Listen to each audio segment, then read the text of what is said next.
तो सबसे बड़ी बात यह है कि भाजपा क्या फैसला करती है, उसी पर बिहार का भविष्य, बिहार की नई सरकार का भविष्य और भाजपा का भविष्य टिका हुआ है। नीतीश या भाजपा कोई स्विच करता है तो सरकार दूसरे पक्ष की बन सकती है। मुख्यमंत्री का चेहरा कौन होगा?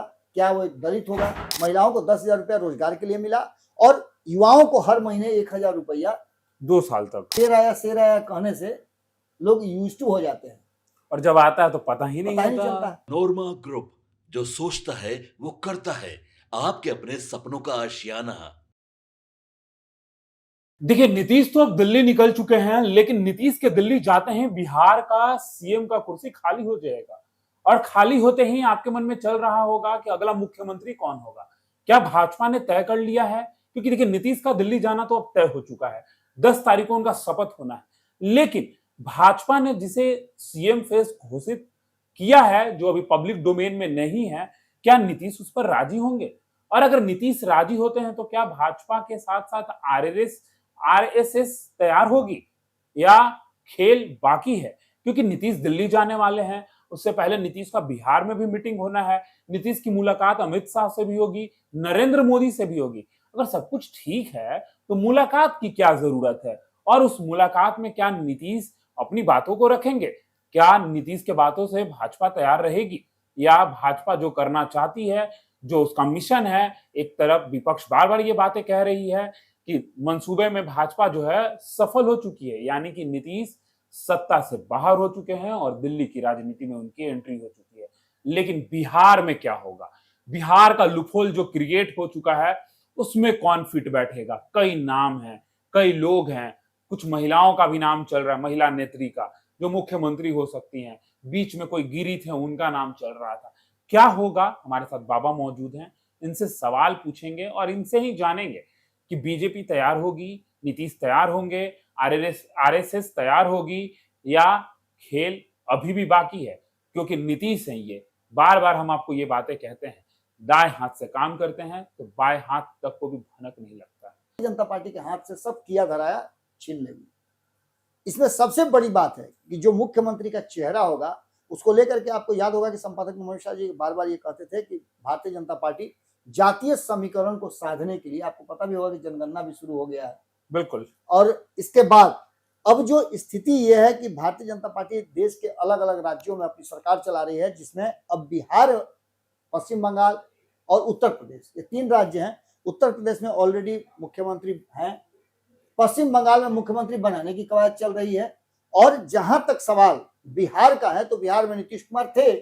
अब नीतीश कुमार के बाद मुख्यमंत्री का चेहरा कौन होगा? क्या वो एक दलित होगा? तो दलित होगा, दलित में किस समाज से होगा, किस जाति से होगा?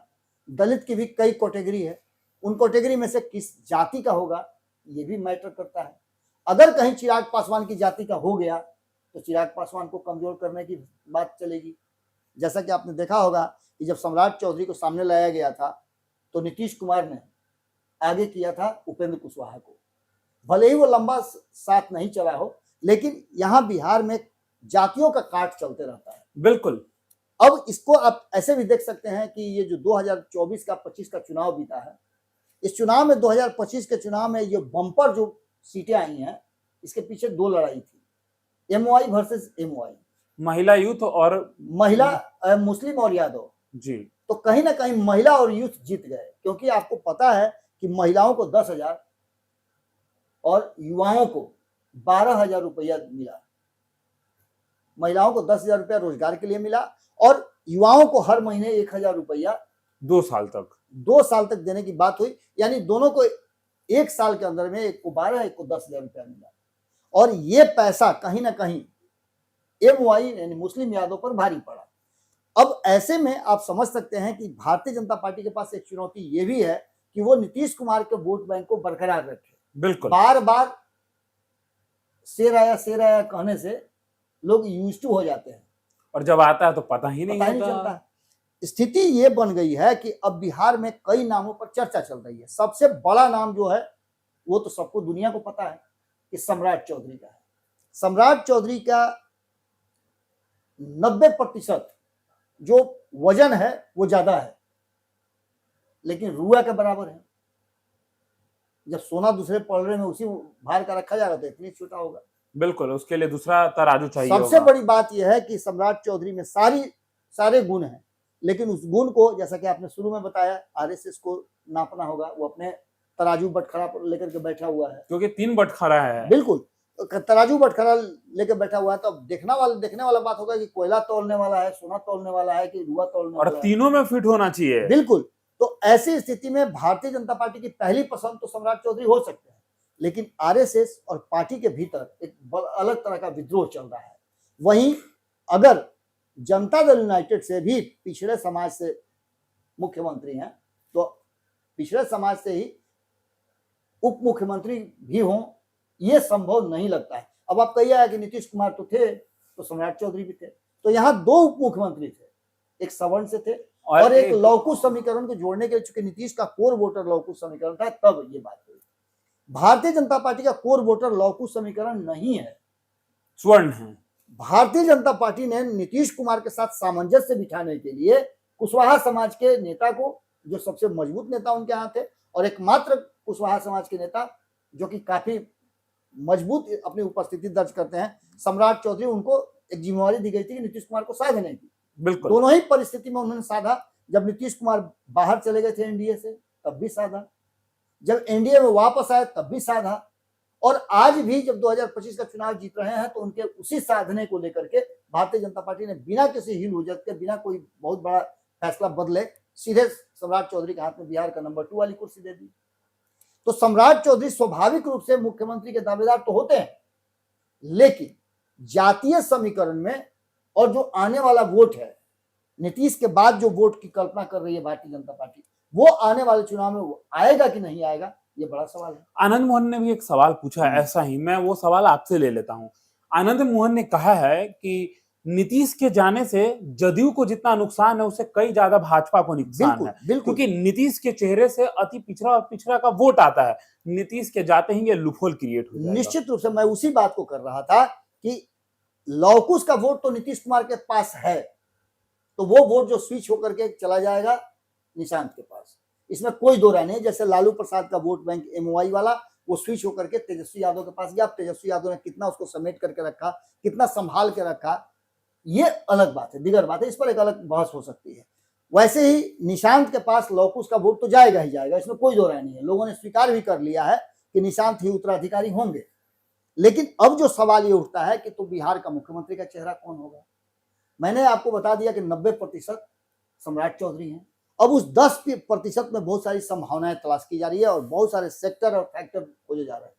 जैसे नीतीश के बाद सत्ता में फिर से वापसी करने के लिए भारतीय जनता पार्टी को क्या चाहिए, तो वोट चाहिए, एक ऐसे वर्ग का वोट चाहिए जो वर्ग नीतीश कुमार और भारतीय जनता पार्टी के साथ साथ विपक्ष के भी वोट बैंक को साधता हो और उसे अपने पक्ष में लाया जाए। तो उसके लिए सबसे बड़ा 36% वाला वर्ग नजर आ रहा है अति पिछड़ा समाज। बिल्कुल। तो अति पिछड़ा में रमा देवी, संजीव चौरसिया, एक रामेश्वर चौरसिया का भी नाम आ रहा है, हरी सहनी का नाम आ रहा है, प्रमोद चंद्रवंशी का भी नाम कुछ दिन तक आपने देखा होगा, चला होगा। इसके अलावे एक अभय गिरी का नाम धड़ाधड़ आया है 2-3 दिनों से जी। तो अभय गिरी का जो नाम आया है, इस नाम के पीछे भी कहा जा रहा है कि इसमें 2 तरह की बातें होगी। एक तो अभय गिरी अति पिछड़ा समाज से आते हैं, दूसरा गिरी लगने के चलते ब्राह्मणों की श्रेणी में भी आ जाते हैं। बिल्कुल। तो एक फायदा तो ये भारतीय जनता पार्टी को होता दिखाई दे रहा है, लेकिन कंफ्यूजन भी क्रिएट करेगी भाजपा। अभय गिरी जो है वो बहुत दूर हैं, उनको यहां तक लाने के लिए भारतीय जनता पार्टी को कई हर्डल पार करना होगा। उनको लोग एक्सेप्ट करते हैं कि नहीं करते हैं, ये भी बड़ी बात होगी। इसके बाद अगर पिछड़े वर्ग की बात करें तो सबसे मजबूत पिछड़ा वर्ग में 2 समाज को साधने वाले नेता नित्यानंद राय हैं। यादवों में 2 ही चेहरा नजर आ रहा है, एक नित्यानंद राय और एक रामकृपाल यादव। रामकृपाल यादव के पास भी वो लेगेसी नहीं है जो भारतीय जनता पार्टी को चाहिए, क्योंकि आरएसएस का उनका बैकग्राउंड नहीं रहा है, वो लालू के खेमे से आए हैं, तो आरएसएस उनके नाम पर भी चिंता कर सकती है। तो एक सवाल और है बाबा, कहा जा रहा है कि अगर नितिन नवीन राष्ट्रीय अध्यक्ष नहीं होते तो नितिन नवीन बिहार के मुख्यमंत्री होते।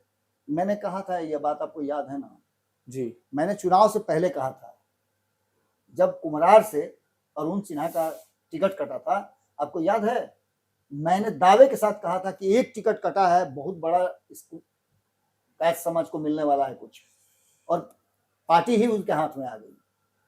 अब रहा सवाल कि नितिन नवीन मुख्यमंत्री बन सकते थे, बनेंगे, ये सारी संभावनाएं तो लगभग समाप्ति की तरफ जा रही है, या भारतीय जनता पार्टी कभी भी कुछ फैसला ले सकती है, ये अलग बात है। तो सबसे बड़ी बात यह है कि ये जो नाम मैंने बताया अति पिछड़ा समाज के, ये तो हैं, लेकिन टकराव की स्थिति आकर के जहां टिक जाती है वो है दलित समाज, क्योंकि अब तक दलित समाज का कोई भी मुख्यमंत्री भारतीय जनता पार्टी के खेमे में नहीं है। पिछड़ा है, अति पिछड़ा है, सवर्ण है, बाकी सब कुछ है, और मुस्लिम नहीं है।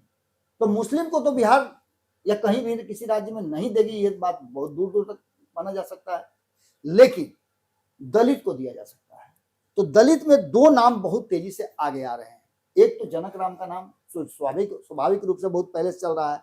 इनके साथ भी एक लगेज है, जो बैगेज है वो है कि ये परमानेंट भाजपा के आरएसएस के नहीं है, ये भी कहीं दूसरी जगह से आयातित हुए हैं। लेकिन अब जितने दिनों से ये भारतीय जनता पार्टी के साथ हैं, उतना में ये भाजपा वाले हो गए हैं। यानी खरबूजा को देख खरबूजा रंग बदलता है, वही बिल्कुल कहावत भी है। तो कहीं ना कहीं जनक राम भी एक उसमें बड़े चेहरा है।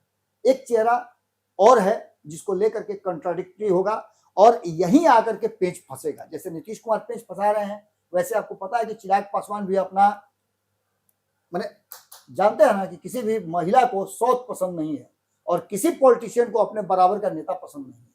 और किस तरीके से चिराग जब मोकामा टाल में गए हैं, तो क्या वो भीड़, तो सिंपल सी बात है कि चिराग पासवान ने 2025 के चुनाव में खुद को प्रूफ किया है। हारी हुई बाजी को जीत करके एनडीए गठबंधन के झोली में डाला है। जो सीट कभी नहीं जीत पाए थे वो सीट भी आपको दिया है। तो चिराग पासवान की एक हिस्सेदारी भी बनती है और चिराग पासवान ने कहीं ना कहीं ये स्थापित किया है कि वो बिहार की राजनीति में एक प्रासंगिक व्यक्ति हैं और उनके बिना भी सरकार बनना अब आगे मुश्किल होगा।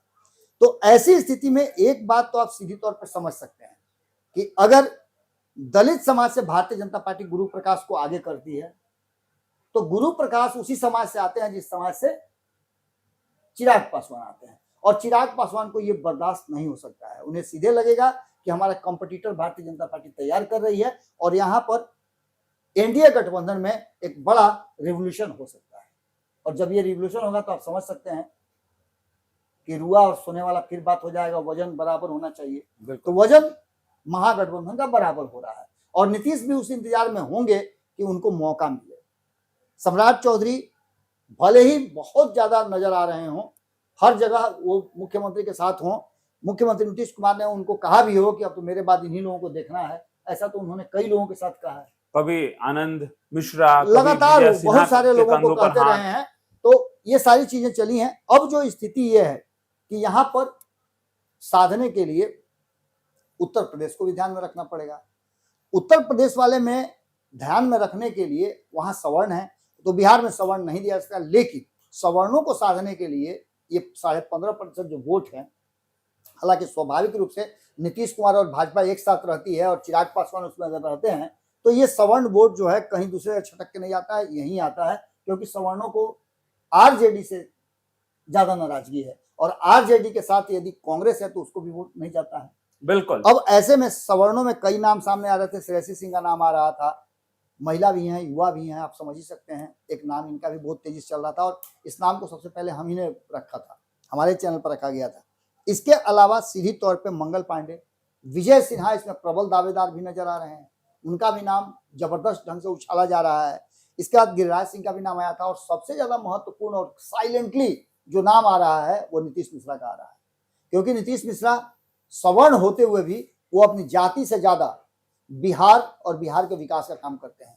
उद्योग मंत्री के रूप में जो काम उन्होंने किया है उसी का नतीजा है कि आज 202 सीट लेकर के आप आए हैं। बिल्कुल, उद्योग विभाग से ही वो 10-10 हजार रुपया जो दिया गया था वो दिया गया था। तो ये प्लान उनका बनाया हुआ है और इस प्लान में उन्होंने पूरी सफलता दिलवाई है एनडीए गठबंधन। ऐसे में एक बात को तय मान के चलिए कि भारतीय जनता पार्टी का फैसला पर पूरी तरह से एनडीए गठबंधन, बिहार की नई सरकार और बिहार में एनडीए गठबंधन का स्वरूप टिका हुआ। एक भी मिस्टेक जहां हुआ तो पूरी तरह से ये खेल जो है फिनिश मान के चलिए और यहां से नीतीश कुमार भी स्वतंत्र हो जाएंगे, चिराग पासवान भी स्वतंत्र हो जाएंगे और जीतन राम मांझी तो पहले से इंतजार कर रहे हैं कि उन्हें अधिक कहां मिलेगा। और वो स्वतंत्र होने के चक्कर में लगे बिल्कुल। हैं। तो चलिए देखना दिलचस्प होगा कि 6 तारीख को क्या फैसला होता है, 9 तारीख को क्या फैसला होता है और 10 तारीख को नीतीश शपथ लेते हैं और उसके बाद नीतीश के पास अभी भी वो फॉर्मूला है जिसमें नीतीश स्वतंत्र हो सकते हैं, यानी कि बीजेपी से। अब देखना दिलचस्प होगा कि इन सभी मीटिंगों के बाद क्या फैसला होता है और बिहार में किसकी सरकार होती है। क्या बीजेपी के ही मुख्यमंत्री होंगे या नीतीश अभी कुछ खेल करेंगे। फिलहाल इस खबर में इतना ही। बने रहे भारत लाइव के साथ। धन्यवाद। आपके सपनों को हमने सजाया है, ई होम्स पैनोरामा को हमने बनाया है। ई होम्स मेरा एक सपना था जिस पे मैं पिछले 4 साल से काम कर रहा था। हमने जो बनाया है वो सबने है माना। ई होम्स पैनोरामा में हो आपका भी आशियाना। और फाइनली हमने 2021 में इस प्रोजेक्ट को लॉन्च किया। बहुत लोग अप्रिशिएट कर रहे हैं कि पूर्णिया जैसे शहर में, बिहार के, एक तो बिहार की बात करें उसमें भी पूर्णिया जैसे छोटे जगह में इस तरह का लाइफस्टाइल देना, ये सुन के हम लोगों को बहुत अच्छा लगता है। ई होम्स में हमने कुछ और भी किया है, जैसे हम जिस जगह में रह रहे हैं हमारे फैमिली सिक्योर हो, उनको सिक्योरिटी का ध्यान में रखा है। आपकी सुविधा और सुरक्षा आपके लिए खास है, ये आपका विश्वास है। इसमें आर्टिफिशियल इंटेलिजेंस का 7 लेयर सिक्योरिटी का हमने इस्तेमाल किया है। लस ग्रीन कैंपस को बनाया है। यदि हमारा बाउंड्री वाल है तो वो वर्टिकल गार्डन है।